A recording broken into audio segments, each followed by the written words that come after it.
Hello, twisted humans. Do you find yourself wanting to know more about the latest murder, conspiracy, cult, or haunting? Then this is the podcast for you. I'm Alecia. And I'm Sierra, and this is Twisted and Uncorked.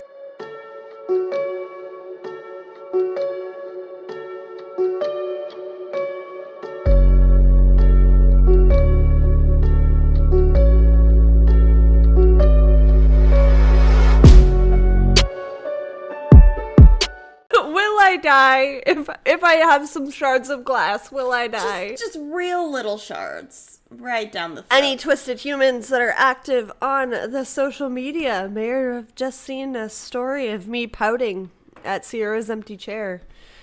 She broke her beloved bone straw. I did, right in my hand. Yeah, while she was making her sangria. Now She's got a war Band-Aids. wound. That's really cute, though. And I think I speak for myself and all of our listeners when I say, don't eat your glass fruit, you weirdo. I don't think it's that bad. I rinsed That's it. impressive. You have, incredible Hulk strength. Because they say that it's made out of Pyrex glass, so. Yeah. Maybe just a weak point in the glass after. Who knows? Maybe. I'm just sad that your beautiful gift broke. I'm so sorry. No. I'll get you another one. I promise. Thank you. I think I'll be okay, but man, that sucked. You can pay my doctor bills for these two Band-Aids right here. They have bugs on them. They're fancy Band-Aids. They are fancy Band-Aids. Cure my sadness with a bite of this Kit Kat now. While I do that, do you have something interesting to tell me? I do. I actually changed mine. Because on last week's, Sierra was eating a Kit Kat and said that chocolate went really well with our Pinot Grigio that we are rocking in our sangria today. And how Sierra got her war wound. So while she eats her Kit Kat, she should know that Kit Kat bars are 85 years old. Not like the bars themselves, right, but they okay. were disgusting. She almost spits it out. They were first launched in London on August 29th, 1935. And the Kit Kat bar has had several different names over the years. It hasn't always been called Kit Kat. So, some of the other names that they have tried throughout the years. When they first launched it, it was called Round Trees Chocolate Crisp, which doesn't really roll off the tongue like Kit Kat, in my opinion. Yeah, definitely not. It's unclear where that name for it had originated, but they did eventually land on Kit Kat after trying 3 other names. So, weird little fact for you. Yeah, very strange. On that same food type note, the graham cracker, did you know? Damn! Was invented to stop masturbating. Ew. Yeah, Sylvester Graham hated... How fitting that they would put it with melted marshmallow. Right? No, so Sylvester Graham was, I guess, I don't know, a Catholic kind of guy. He didn't like premarital sex or masturbation and things like that. So he was he was a minister. And he preached that the carnal desire caused headaches, epilepsy, and even insanity. And none of that is true, I assume. Yeah, I mean, after this many years, I think we all realize that that is not what sex does. Yeah. That's called an orgasm, and it's a good thing. Not epilepsy, okay? So, to stop his followers from getting frisky, he invented a bland, biscuit-like cracker to cure masturbation and quell sexual urges. So by eating the graham cracker,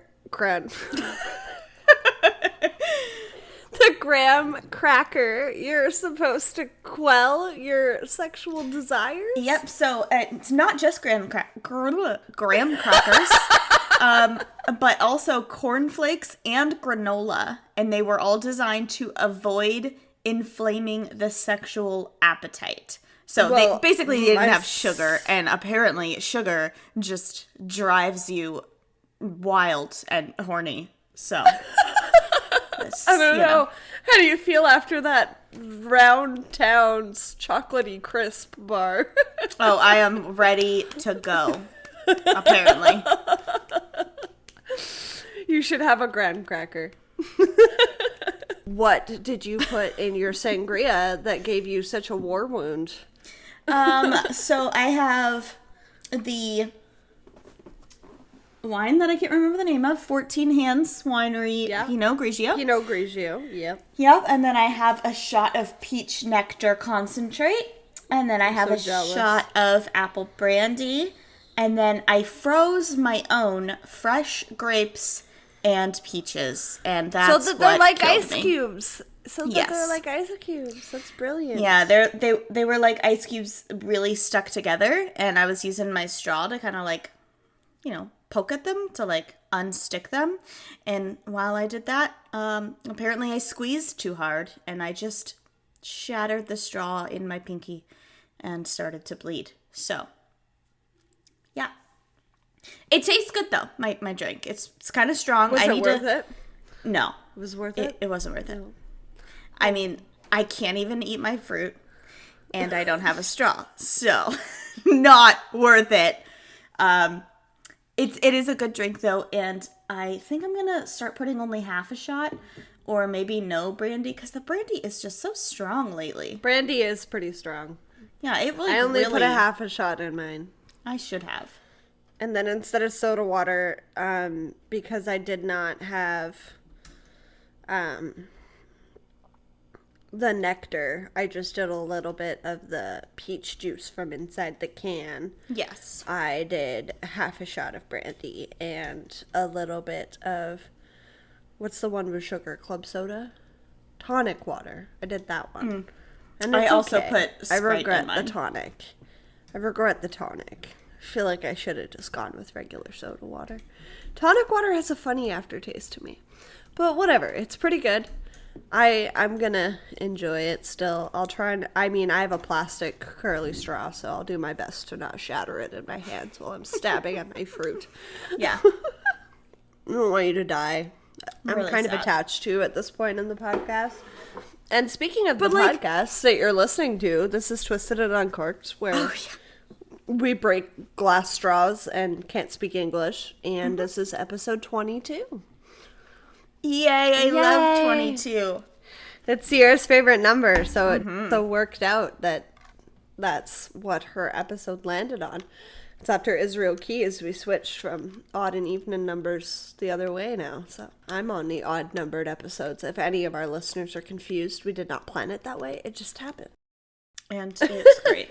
Love it. So, yeah, I don't know about you, but I'm not feeling 22. I feel about 1,000, but it's my favorite number too. Even though that was the day that you were born on, not me. I got 26. Close enough. Close enough. Close enough. So, what kind of case are you covering for me today, my friend? Today, we are talking about a cult. What? And this is a pretty long story, but the last time we talked about cults, both of us had, really haunting murder stories. We talked about the mini cult that killed a teen as a sacrifice for Satan in order to have their band Hatred become famous. And then we also talked about the family vampire cult, which was kind of less of a cult and more of a crazed man who brainwashed his family into following him. But anyway, that was a lot. So I wanted to be a little less depressing this time. There's a little less murdery and a little more general culty. Right. So there's a bunch of awful cults that we'll probably talk about eventually that have killed or taken advantage of their followers in horrific ways. But for this episode, it's going to be a quote-unquote cult that I have never heard discussed before. Ooh, I'm excited. Kind of lighthearted, and I want to know... A lighthearted cult. Right. Well, there's definitely some problematic areas, but I don't know if it's a cult by cult means. So before I tell you about this cult, first I'm going to read you the 3 primary characteristics and then the 10 warning signs of a cult, according to Rick Ross, an executive director of the Ross Institute for the Study of Destructive Cults, and also controversial groups and movements.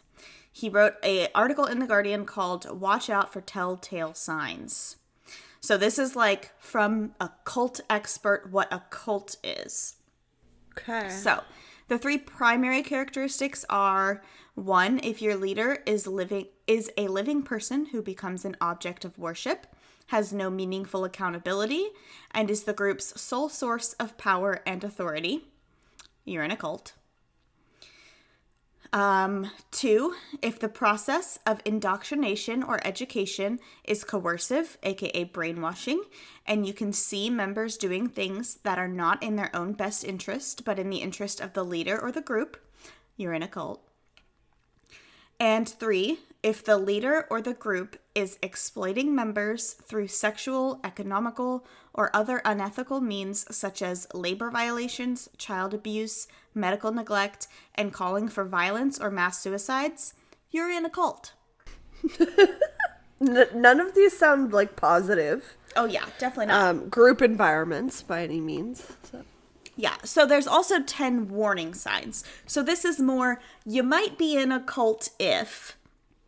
All right, number 1. You might be in a cult if the group or leader has absolute authoritarianism without meaningful accountability. Okay. If the group or leader has no tolerance for questions or critical inquiry. Okay. If there's no meaningful financial disclosure regarding budget or expenses, such as an independently audited financial statement. If members have an unreasonable fear about the outside world, such as impending catastrophe, evil conspiracies, and persecutions. Now I feel like we're a cult. As we're like, tell people about us, guys. Come join. Leave a 5-star review. The government is listening. Watch out for Big Brother. The aliens are coming. Okay. Yeah. Meditate to communicate. Yeah, guys. Sorry about it. You might be in a cult if. Okay. But anyway, if the leaders or members claim there is no legitimate reason to leave, and former followers are always wrong in leaving, or are negative or even evil, if you stopped listening to this, you are wrong. Okay? I'm just kidding. Okay. Number 6, former members often relate the same stories of abuse and reflect a similar pattern of grievances. Number 7, there are records, books, news articles, or broadcast reports that document the abuses of the group or leader. Number 8. Like Scientology. Right. Number 8, followers feel that they can never be good enough in the eyes of the leader. Number 9, the group or leader is always right. And number 10, the group or leader is the exclusive means of knowing quote-unquote truth or receiving validation, and no other process of discovery is really acceptable or credible. Okay, so anyway, just keep all that in mind while I'm telling you about this group. I'm going to go back and forth with calling it a religion or a movement, sometimes maybe a cult, until the end, and then you tell me if you think it's classified as an actual cult based on those things. Okay. So obviously we want to know what you listeners think as well. So kind of like take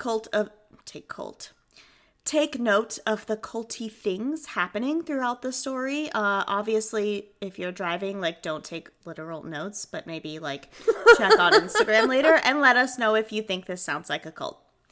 So, I mean, if those 3 idiot teenage boys that killed Elise Powler were cults, technically by definition, I'm sure whatever you were going to throw at us is scary enough. Well, lighthearted. We'll see. Okay. All right. So it's called Raelism, or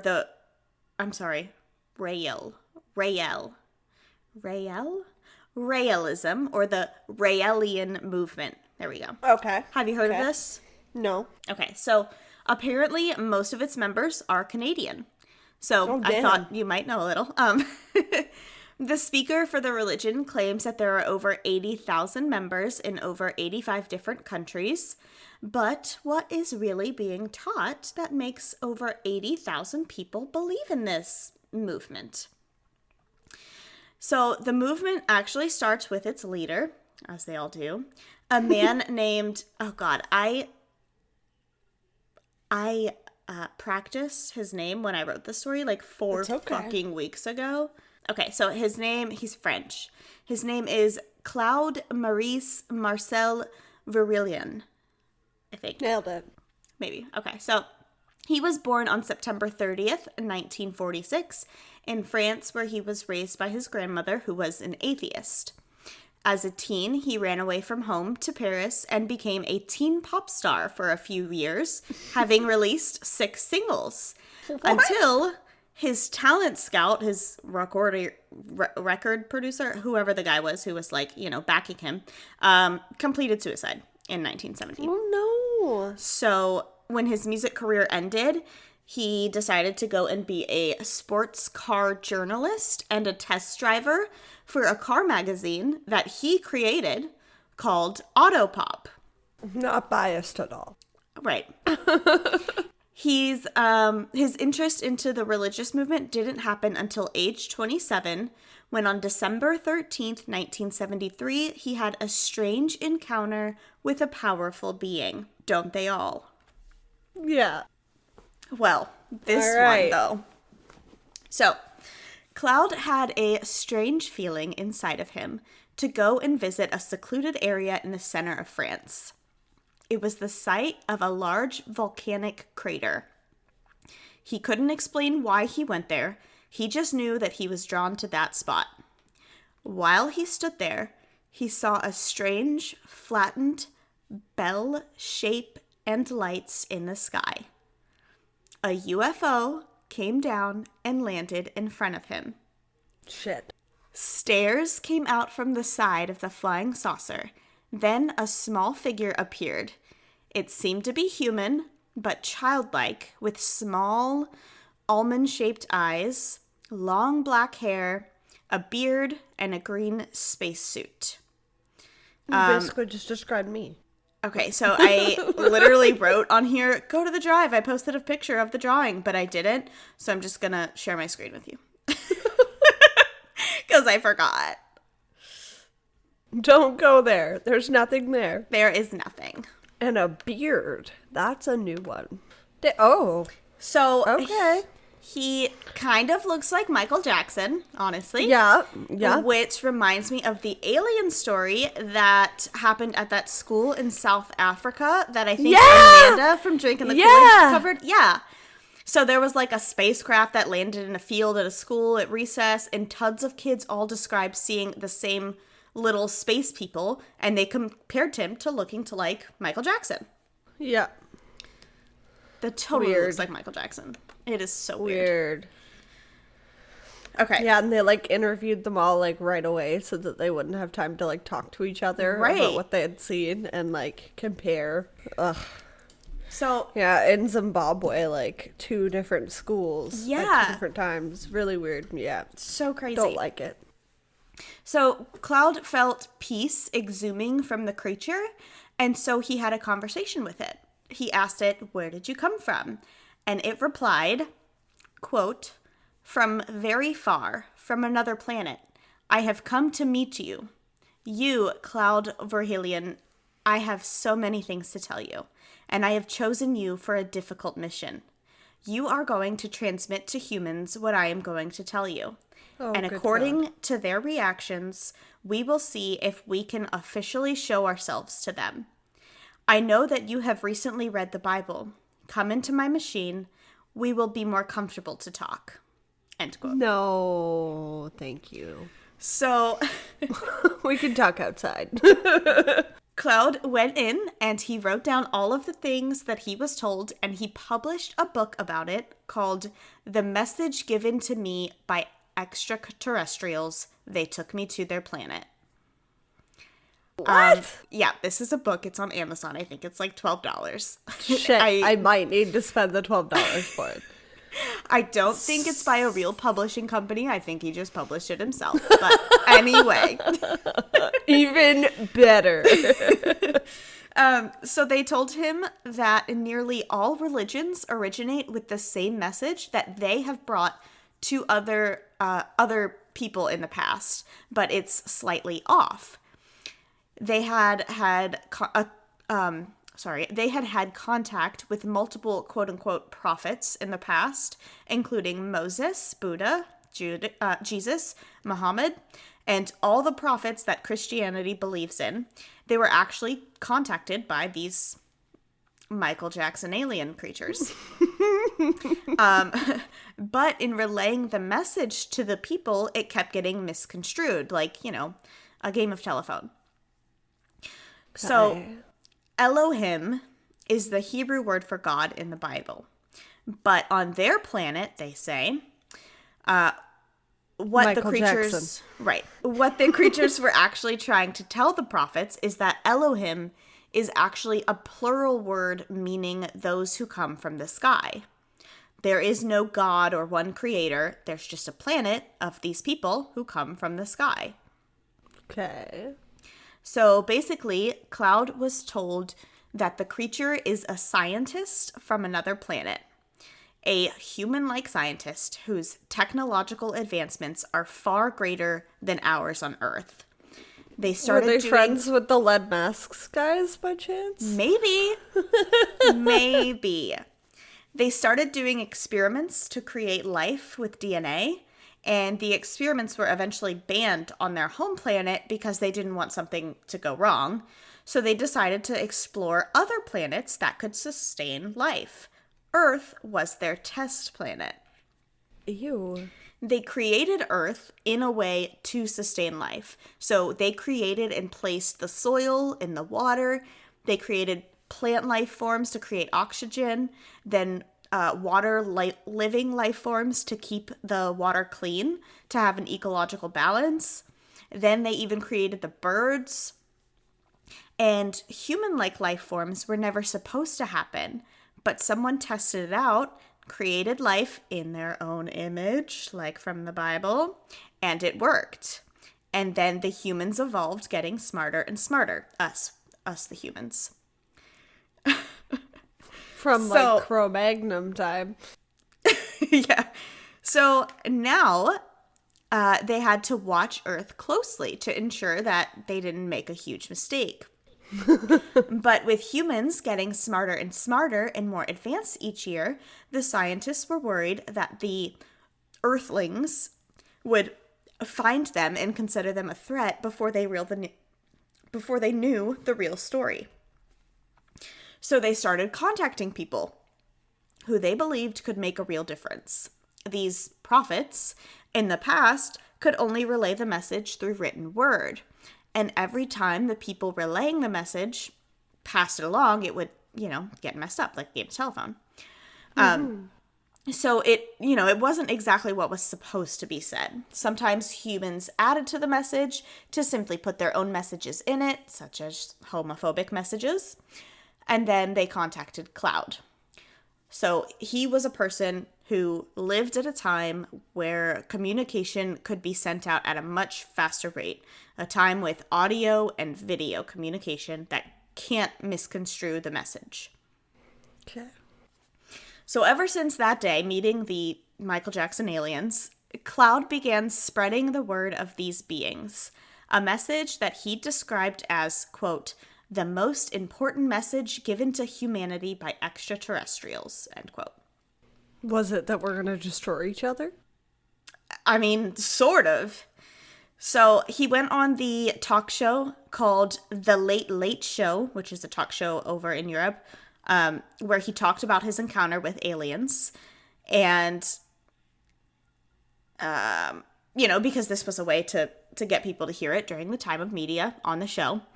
But from the interview, the things that he said about his alien encounter, it really interested people who were watching at the time. And he sold many copies of his book and gained many followers very early on. The aliens, who I will call scientists, or the Elohim throughout this story, gave Cloud the name Rael, which the scientists say translates to the messenger of the Elohim. Okay. So Rael and the Elohim are worried that Earth's human race is on the verge of extinction. Ever since the Hiroshima bombing, tension on Earth has been high, and the scientists don't want Earthlings to kill themselves with nuclear bombs. This is so much like the other alien story. But yeah, that's what I was thinking. The fifth kind yes. Interactions that Sierra covered for her Patreon bonus 1 month. That's why I said is the message that we're going to destroy each other, because that's ultimately like what they were trying to observe and stop. So yeah, whenever I hear of alien stories now, I just live under this assumption or this belief that they have similar messages across the board and similar motivations to like protect us, and this would make sense if we were accidentally created by them. So yeah, super spooky. Interesting. Yeah, it does eventually get culty though, so let me keep going. Okay, it's already a little culty. It's alien culty, so right.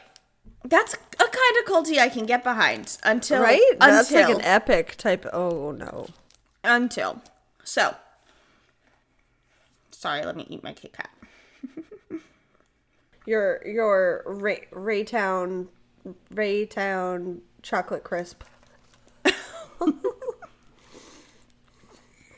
That was not very catchy. Now I understand why they changed the name so many times. Yes, definitely. Okay, so Rael and his followers are committed to making the world a better, more peaceful place to be able to become advanced like the Elohim. The Elohim says that eventually the created should become the creators, kind of like how we've been going to Mars to check livability. But apparently we should also be able to create another human life existence, just like the scientists did. So eventually one day we should be the scientists. And like be in control of a whole nother human race. Okay, creepy. No, thank you. Anyway. No. Yeah. That's a lot. That's a lot of responsibility for this Earth, okay? Don't think we can handle it. I think we've proven that we're irresponsible, destructive idiots. Yes. So. At least, at the very, very least, can we count out America and, like, North Korea? Maybe. Yeah, can they not have a say in this? Yeah. America does not need that power. And I'm not too sure what's going on in North Korea, so let's We just love say all no. of our listeners. You guys are not idiots, but we should not give the human race this much power. I don't think North Korea is allowed to listen, so it's fine.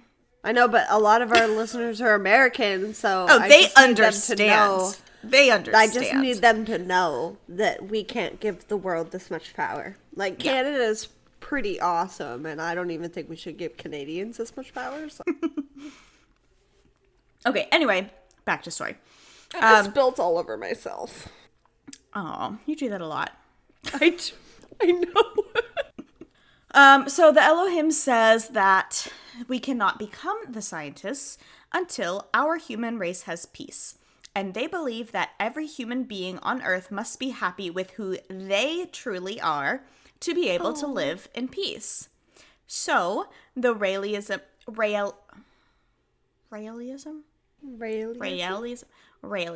Okay. It's such a weird word because it's Ray, like my middle name, R-A-E, Ray. But then there's an L and like ism or Ian or, you know, all these things at the end. Okay.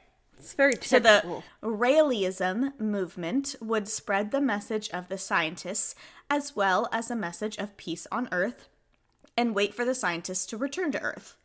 When the scientists came back, they'd explain everything to the humans of Earth and bestow their wisdom. There will be one government, 10,000 years of peace, no one will starve, no one will suffer disease, and they will help humans of Earth create a life that is like a dream, based on their, technological advance and stuff. When they bestow their wisdom. Right. Sign me up. Right. The scientists can only come back, though, if there was a place of peace for them to come to. They say that they would need people to be accepting of them, and they need a house for the scientists. The scientists asked Rael to build them an embassy that had specific requirements. It would need to be built in a pleasant country with a mild climate. It would need to be built in the center of a park that was entirely surrounded by walls. It would need to have 7 rooms, each with a separate bathroom. It would need a conference room that would hold up to 21 people and a dining room that would hold up to 21 people. And they also would need a swimming pool because the scientists on this planet swim daily. All right, now you're just getting choosy here. And it needs to be built by 2035. Like, that's the year that they need to be here. No pressure or anything, guys. Right. Did we'll be alive, and I'm excited to find out what happens. Yeah, right? Did we take notes on what they need for their house? Oh, yeah, he did. Rael estimated that he would need $20 million to create this embassy. So, like, strike one for Cults. You need $20 million just for a small the ass. Michael Jackson aliens? What? What? It sounds like he wants to build himself a $20 million mansion, but anyway. And 21 people specifically is very specific. Yeah. Like, it's odd. With 7 bedrooms. So do 3 people share a bedroom? For each? Yeah, right. Because 21 people, but 7 bedrooms. So, like, 3 people per bedroom? Right, and bathroom. We're going to split it up that way? Sure. Yeah. Anyway. I'm confused. Hey Sierra, remember last week when I told you about that creepy man that followed me to 2 different locations after I went to pick up dinner? Oh my god, yeah, so scary. As creepy as that was, I felt much better because I had my She's Birdie personal alarm with me. If threatened, She's Birdie activates a loud 130 decibel siren and flashing strobe light to create a diversion and help ward off possible threats. Wow. She's Birdie modern design comes in 8 pop colors, each with a solid brass keychain. She is a great companion on campus, on the trails, and out at night. And we definitely like our nightlife.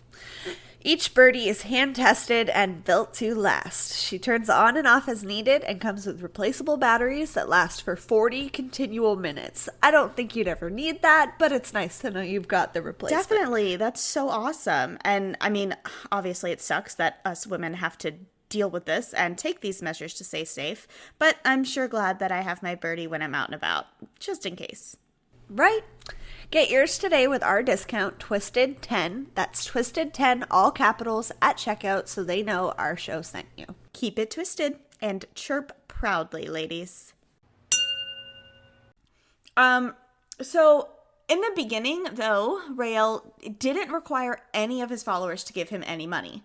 Most of them did say that they donated 3% of their salary to the cause of building an embassy, which is far less than Christians do. If you have ever been part of a Christian church, you might know that the quote-unquote normal tithe amount in the Christian religion is 10% of your income.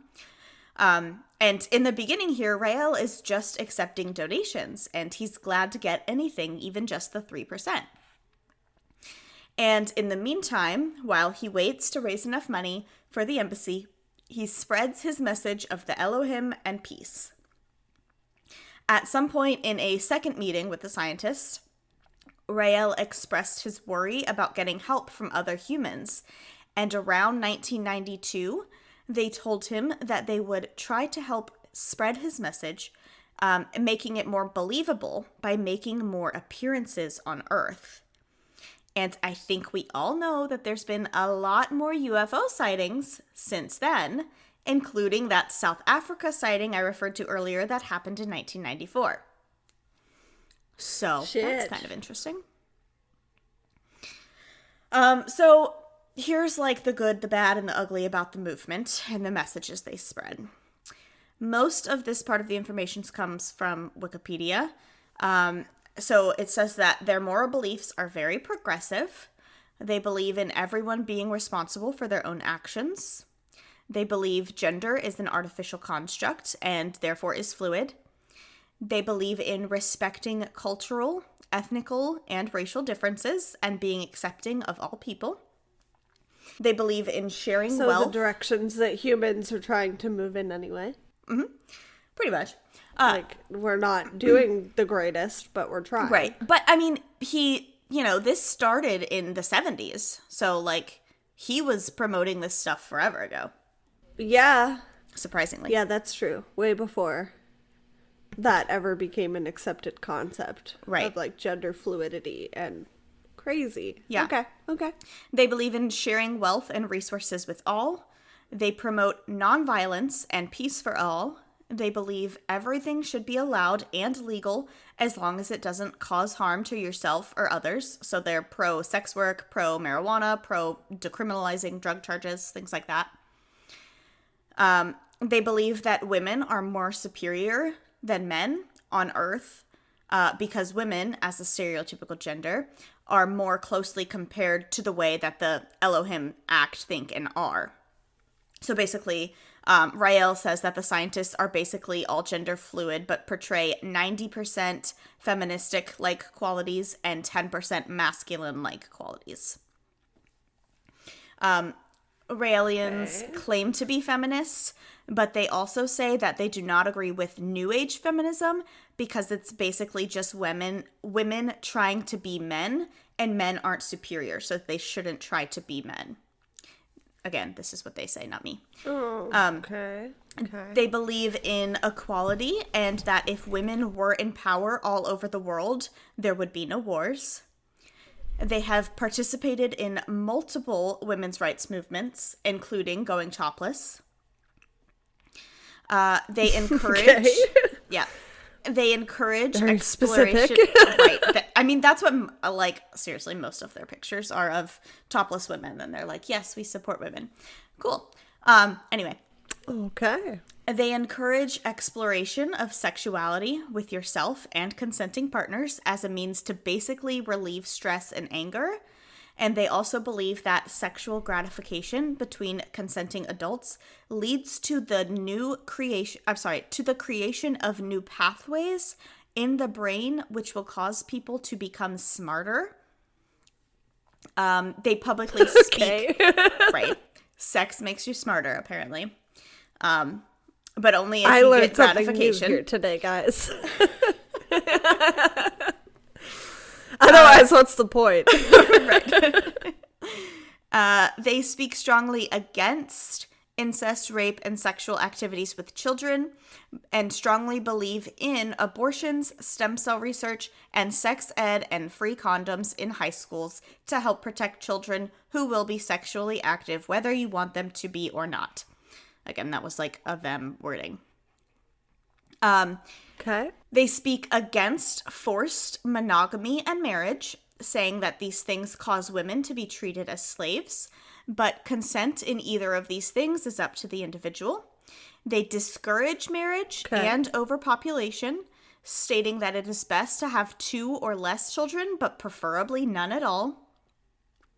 They also believe that your thoughts during conception have a psychic effect on your child. So basically, if I'm understanding that correctly, you can think into existence a good kid or a murderous kid. So, like, don't think about murder while you're being impregnated, or else your kid might be a murderer. I don't know. They also... I feel like that, maybe goes without saying, because you should be happy about conceiving a child, but sure. Yeah, I don't know why you would think about that. So, anyway. No murder, guys. Are we taking notes here? They also participate in meditation for peace. They meditate at least 1 minute every day, just thinking about peace. They do this alone or with local friends and followers in parks.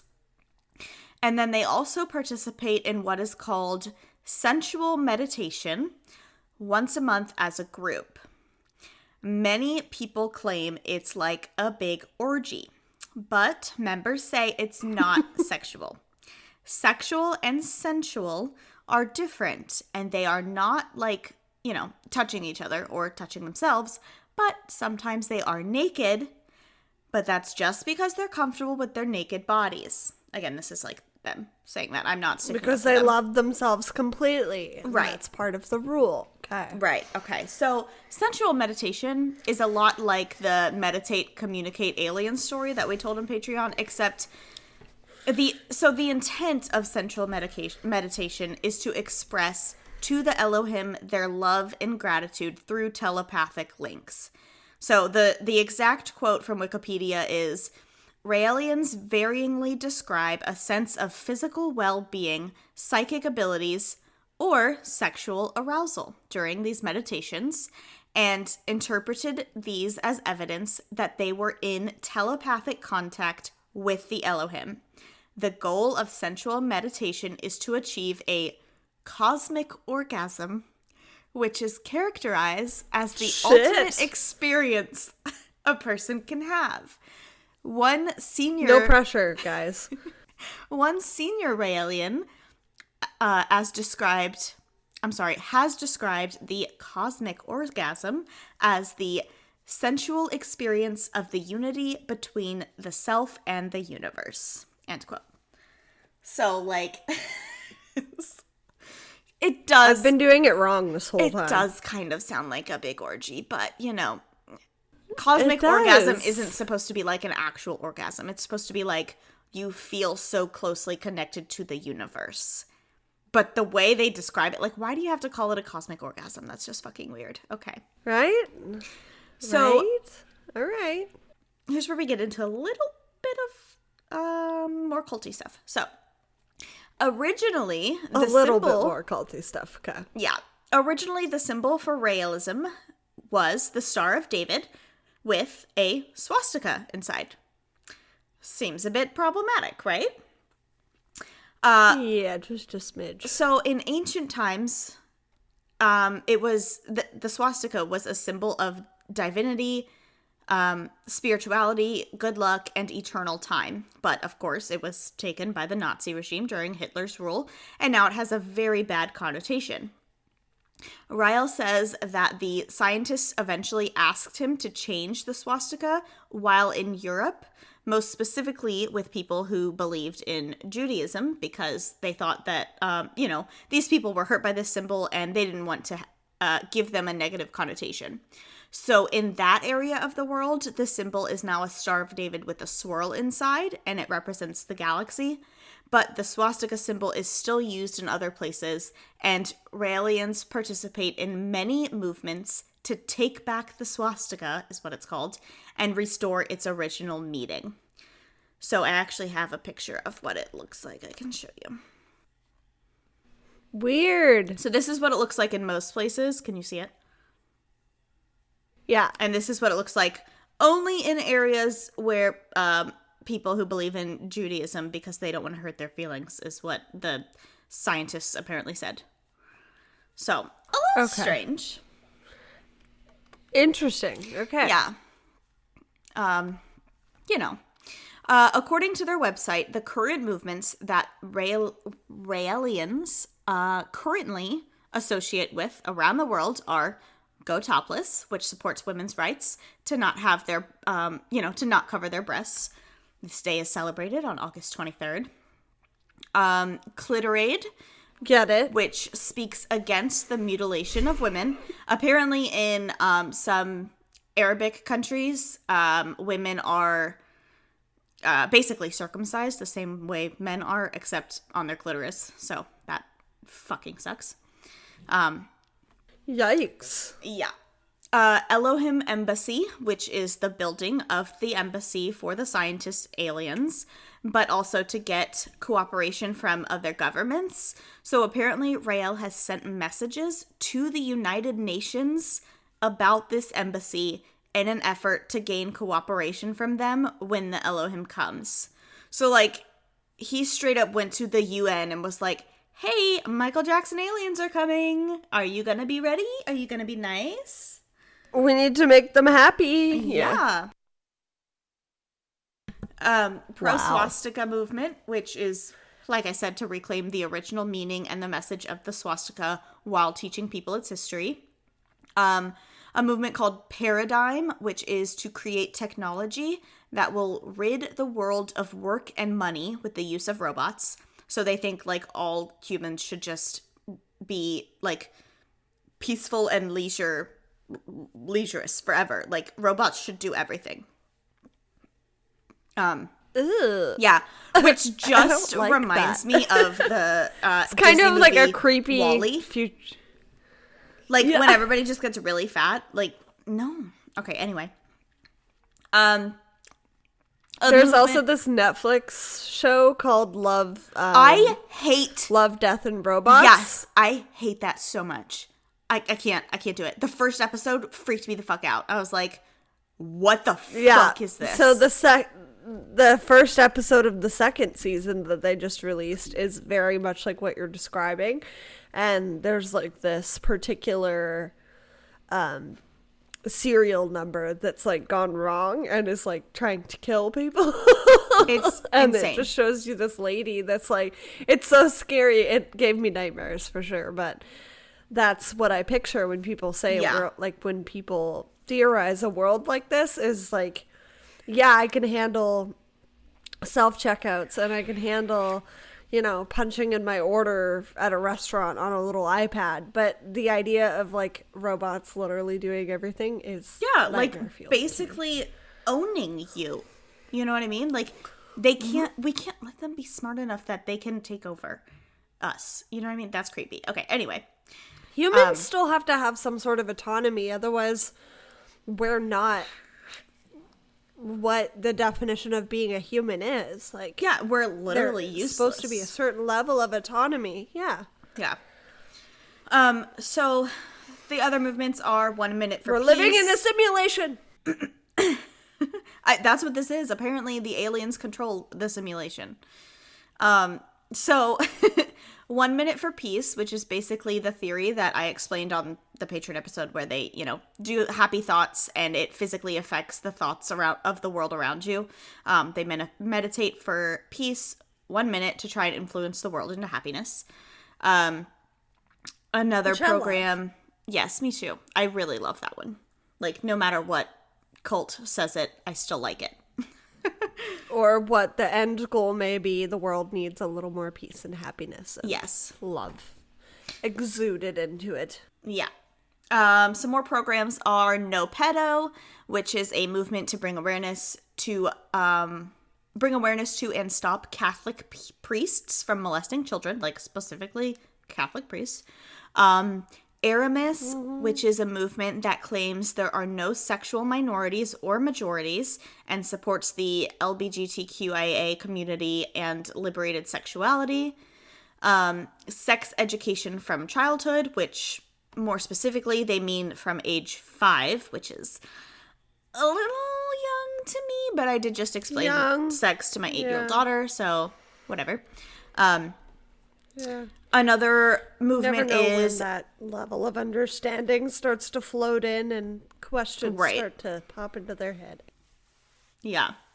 Another movement is called There Is No God, which is self-explanatory, but basically shows people that there is good and bad in life, and no God is deciding to do those things to you.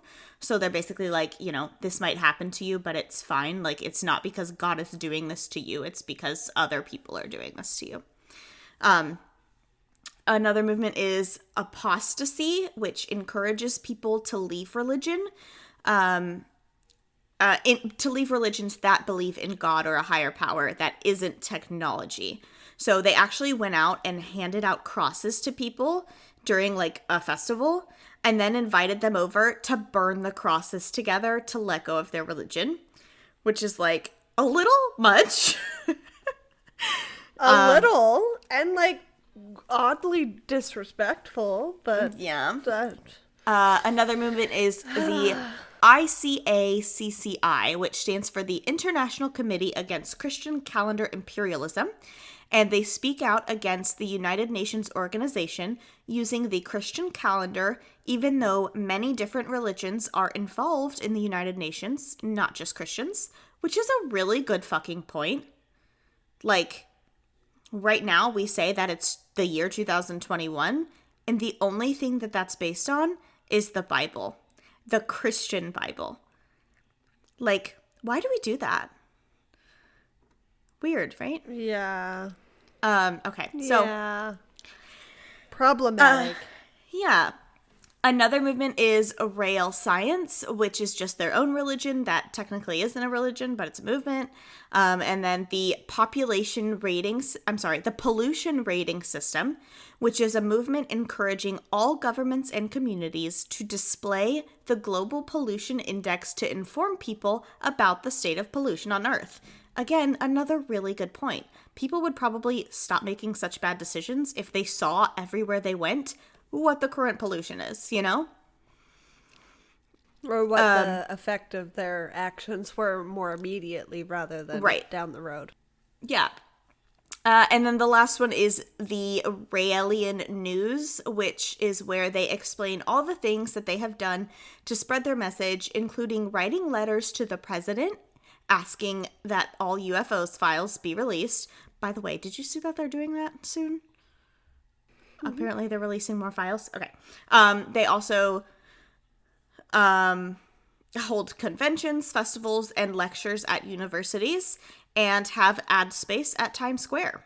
So they're doing big things. I don't know about you, but to me, like at this point, it kind of seems like it's for the greater good, right? Like, go topless, stop pedos, support LGBTQIA, decriminalize victimless crimes, teach sex ed, respect all, end pollution, sign me up. But there are some problematic things, but overall, I just don't think that Rael or Cloud is exploiting members for his own benefit. It seems to be the benefit for the greater good at this point. Yeah. So the strangest things that have happened since the start of the religion or movement are the following. So, in the 1980s, Rael spread his movement and got followers in Japan, Africa, Australia, and southern France. Also, during that decade, in the 1980s, Rael decided to go on a retreat where he wasn't seen by anyone but his own family for an entire year. And as soon as that year was up, his wife left him and left the Raelian movement. So, like, what happened in that year? That was weird. Like, right? She was just like, okay, I'm fucking tired of you, bye. Yeah, like, what did you do? What the fuck happened? Okay, so, after his wife left him... Too many cosmic orgasms? Apparently. After his wife left him, he started seeing a member that he had converted in Japan, and they were together for just a couple years. And then, after that, there was a bit of a scandal with Rael when he married a 16-year-old girl for a few months. He says that he only married her because he was starting to receive issues with travel visas. Like, people were like, no, stop spreading your crazy jibber jabber. You're not allowed in our country. So he married her to be able to get a green card, basically, to get into a few different countries. And they divorced right after. But they did still live together. And I don't like that. I don't either. That's weird. So another scandal. Yeah, that's what red flag number 1. Maybe number like 4, but yeah, like not good. So in 1992, some Raelian followers claimed that they didn't actually believe Rael.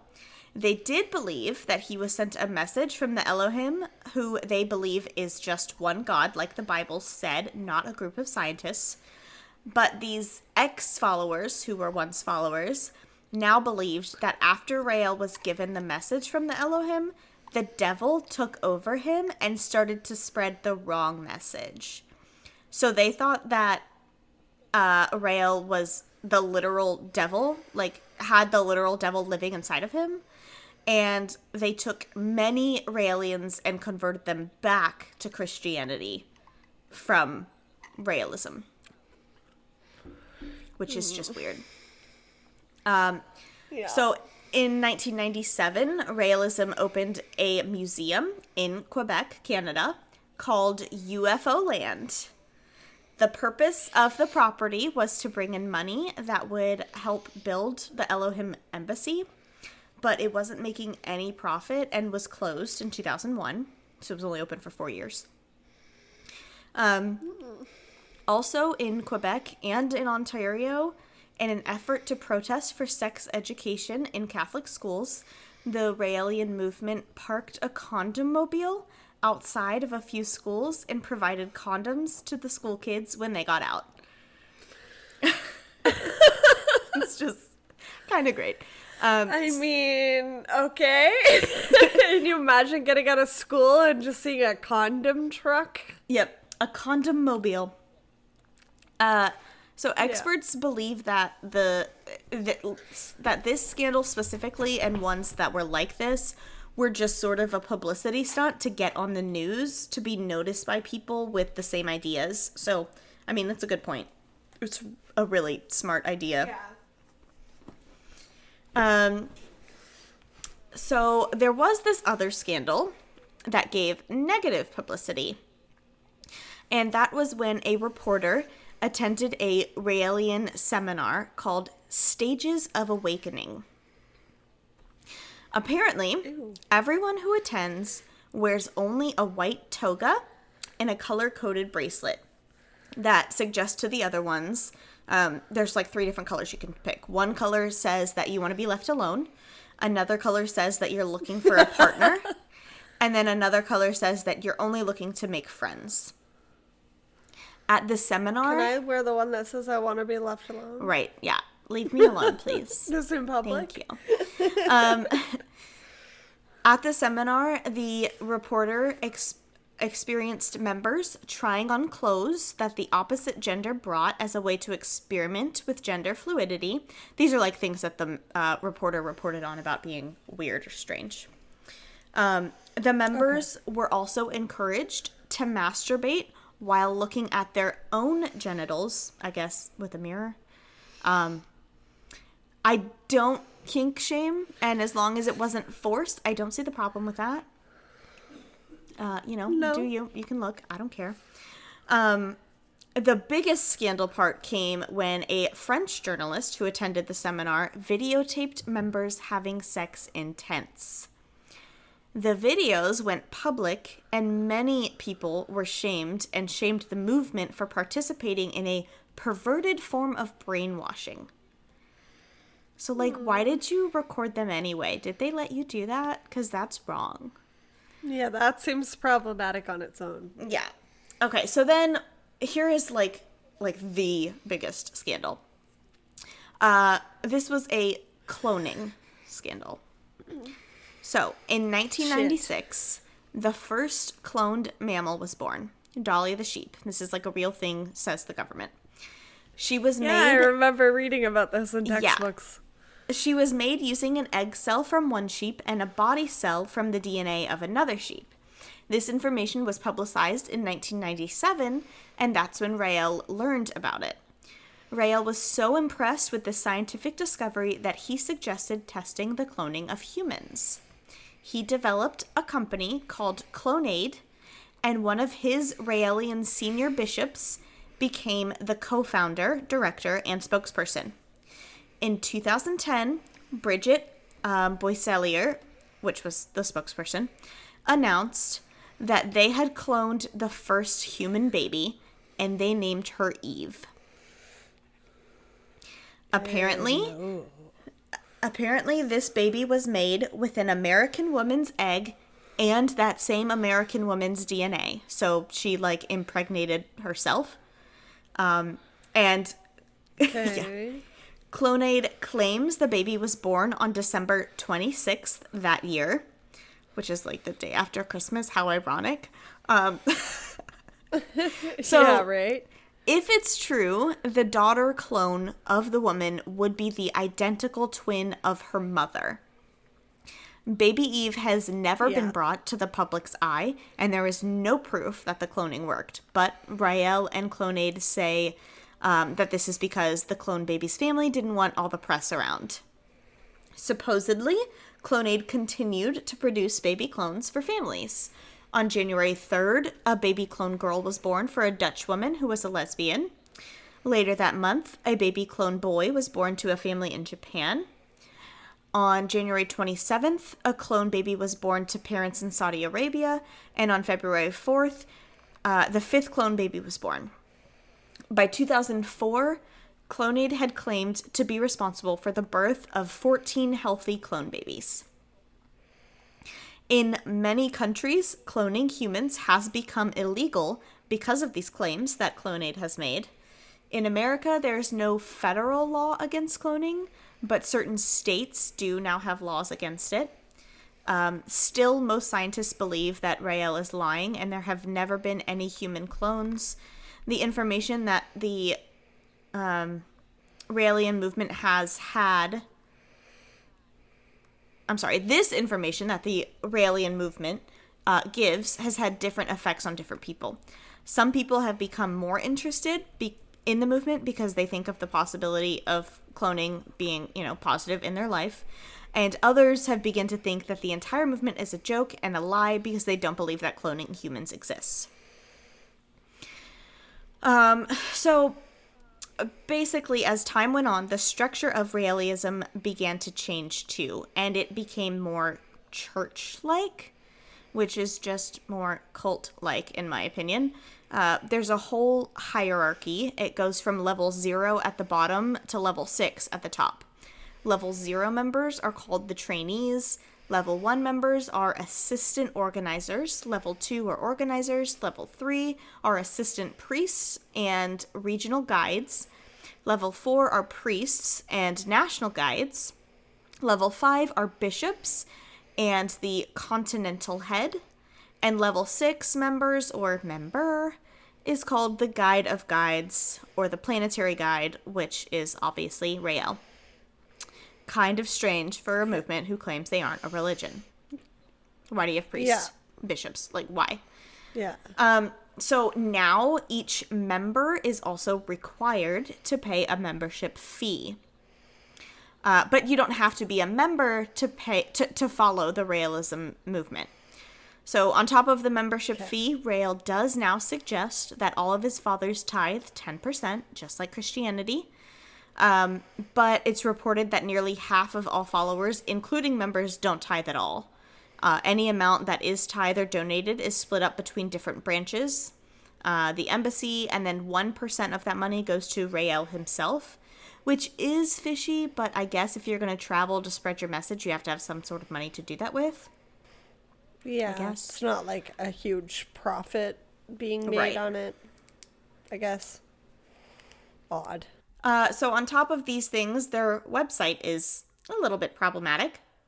They have 95 quote-unquote honorary guides that they have claimed are good people based on one action, such as Eminem for an anti-war music video.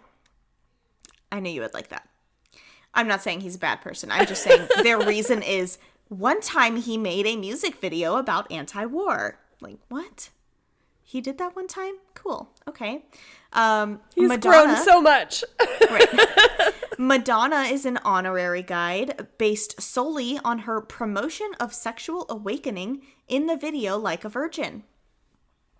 Michael Jackson is an honorary guide based on his pro-peace and anti-racism songs. Okay. Bill Gates is an honorary guide for donating $3 billion to charitable organizations in 2004. Not all the time, just in 2004. Just one time he was maybe not a piece of shit. Okay. Right. Also, $3 billion with a network of like 300 billion. Okay. Right? I feel like you could spare more. That was for taxes. Rosie O'Donnell is an honorary guide for applauding Canada for recognizing gay rights in 2005. Woo-woo. George Soros is an honorary guide for his actions to promote human rights in 2010. It's just like the most random group of people who once upon a time did something good in their lives. You know what I mean? Like, they're probably not good people. It's odd, yeah. Yeah. So also on their website, they promote anti-mask movements, saying that Raelians should go around with baskets asking for other people to hand over their masks and telling people to stop fearing death.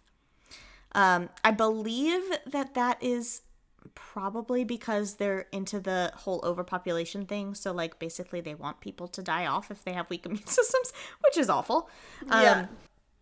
There's also a quote-unquote news So how did they source. feel about the vaccine? Oh, I don't know. I didn't see anything about it. But there is a quote-unquote news source called Elohim Leaks, where Rael says that the alien scientists gave him information about the world.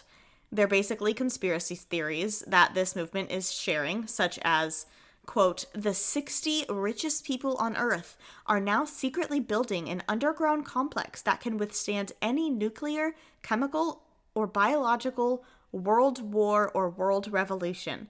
This complex will have room for the 60 richest people and their families for a total of 480 people, plus 240 top scientists, 60 medical people representing all the specialties, 120 military commandos to keep order and protect the complex from any force trying to enter, and 60 of the most beautiful young women to repopulate the Earth after the cataclysm ends and the atmosphere is clean again.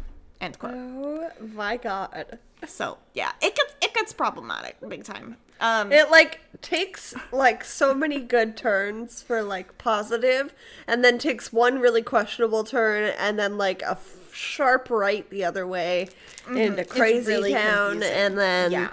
you know, we're applauding Bill Gates. I don't know what to feel right now. I don't. I have many feelings. So, with all of this information, including firsthand accounts and videos from a Raelian seminar, 2 amateur filmmakers reported that the Raelian movement is a dangerous cult that needs to be disbanded. Rael claimed that the video was edited in a way that portrayed their movement as something it wasn't. Rael sued them and won, causing the filmmakers to give back all recorded video from their time at the Raelian seminar.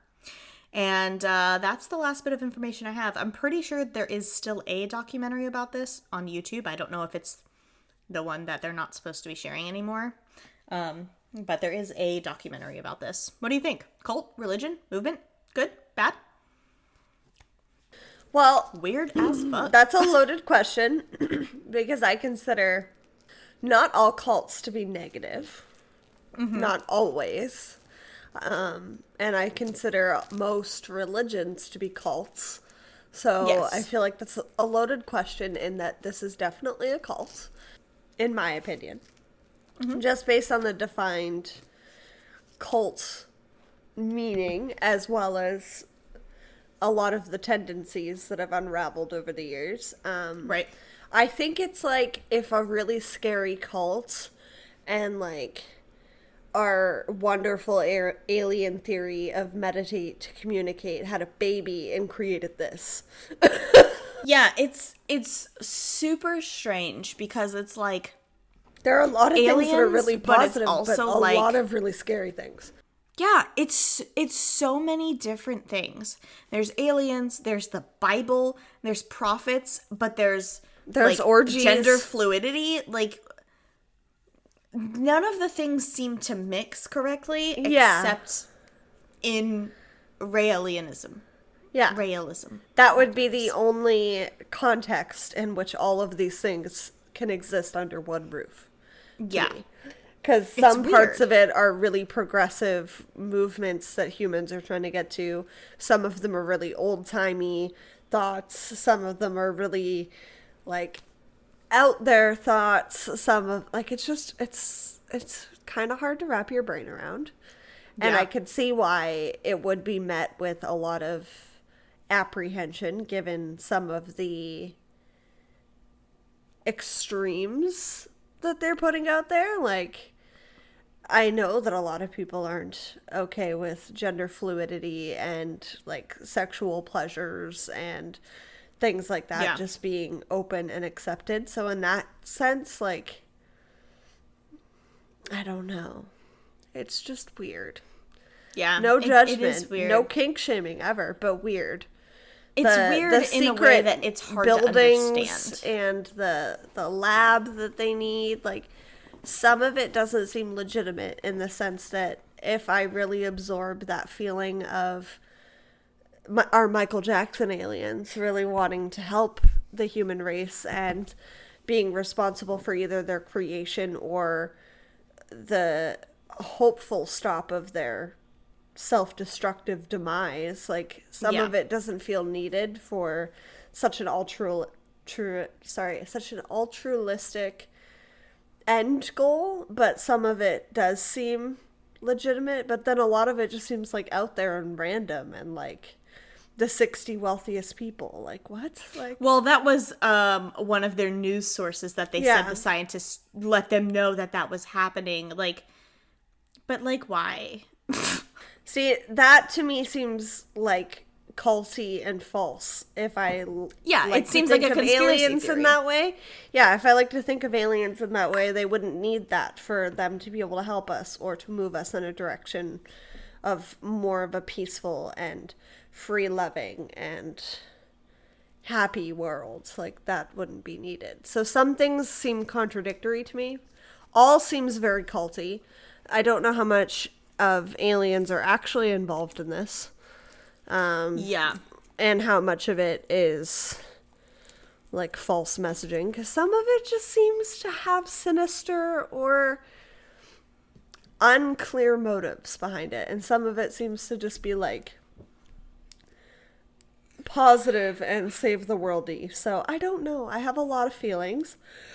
I feel like I needed to get out my whiteboard for that, because that was a lot. Yeah, it's such a strange group, but very good job and very unique cults. Yeah, I've never heard of this one. Wow. So again, the Rael has said that like there's over 80,000 members in 85 different countries, but the film guys who did this said there's more likely only about 20,000 followers. Okay.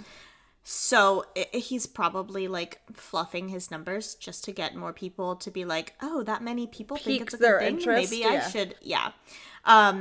But if any of you listeners are, follow the Raelian movement, let us know. Give us more information about this. Let us know the ins and outs. This is just what we found on the internet, and sometimes definitely more questions than answers.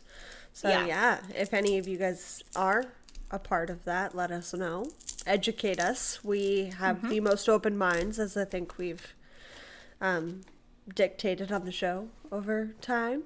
So nothing is too crazy for us, because man, this is the tale. Yeah, it is so much interesting information, right? I'm gonna have to do a website peruse after this, because I was curious while you were telling me about it. I'm like, wait till she's done. Don't look at it yet. Yeah. I think it's just called rael.org. It's on my my sources here. Let me see. Yeah, it's called www.rael.org. RAEL. Interesting. .org. Very cool, though. I loved it. Very so cool. Strange. Good. I'm glad you did. Thank you. And yeah, listeners, let us know what you think. Do you think cult religion? What do you think? Sinister, positive, somewhere in between, like Alecia seems to think? Yeah, there's so many positive things, so many positive messages that they're spreading. So unlike the people who are like, the journalists, documentary guys who are like, this is a dangerous cult and they need to be disbanded. I don't know about all that. It seems like a lot of the things that they're trying to spread is good, wholesome not information so much, but wholesome messages and ideas that are already out there. Like nothing it's new necessarily. Right. Like, let them go. Let them do their thing, even if they're wrong, which they might be. At least they're spreading positive messages. Yeah. Crazy, though. Yeah. Wow. Well done. I am kind of speechless on this. I feel like I just I have so many thoughts. Yeah, it was a lot. Originally, I couldn't find much on this, and so that's why I added so much fluff at the beginning, and then I just kept going and going, and I had more. You went and more down questions. a rabbit hole. Yes, and I just had to keep writing. So sorry, this episode is kind of really long. It's so great. Oh wow, no, it's so great, and makes up for a little bit of a shorter episode from last week, so the listeners can bounce back into this possible nightmare. I'm not really sure how to feel about it. Whatever this is. Yeah, maybe just absorb the positive messages and hope that whatever their end goal is, it's not nefarious in any way. Right. I have no idea what to think. But that is wild. Yeah. I have no words other than questions. Yeah. If the Michael Jackson aliens really do come, cool. I guess. We're ready for you. In 2035. And what is that, like 14 years? Yeah. In the meantime, get your Meditate, Communicate, Twisted and Uncorked t-shirts. Yep. That is not about Raelism, by the way. No. Wearing that shirt does not mean that you follow a Raelian movement. That is completely different. That is just meditating to talk to aliens, such as the Close Encounters of the Fifth Kind. Yes. Positive portions that Alicia's pulled from this. Yeah. Pick those up. I'm sure the aliens will love you. Raelisms, Raelists might not, but that's fine. Yeah. If you're not one of those, you do you. That is insane. You did a great job. Thanks. As always, rate, review, and subscribe on whatever platform you're listening to. Hit that little 5-star. It takes you 2 seconds, and it is the best way to help us out and help other people find us. Makes us more searchable. So yes. And tell people on the street, tell your family, tell your friends. If you want to support the show further, you can rock some alien merch or go over to our Patreon for bonus content and subscribe there for as little as $1. We appreciate our listeners and our twisted humans so much. We couldn't do it without you. And as always, follow on all of the socials. And yeah, I think this episode comes out on a day. You tell me, Sarah. Yeah, so get your cosmic orgasms. And always get your cosmic orgasms. And happy June 29th. Today we're going to celebrate that on this day in 1964, the Civil Rights Act was passed in America. Woohoo! Woo! Remind me on what that is. The Civil Rights Act is basically the equal rights for black people. Okay. Yeah. Yay! Yeah, that's what I thought, but I just wanted to make sure. Yeah. We don't do a lot of U.S. history here, so right. I had to double check. That's awesome. So, yeah, as always, keep supporting and loving all and everybody. Everybody is equal and loved, and yeah, I like it. Great day to celebrate. We'll see you guys next week for another episode, and in the meantime, keep it twisted.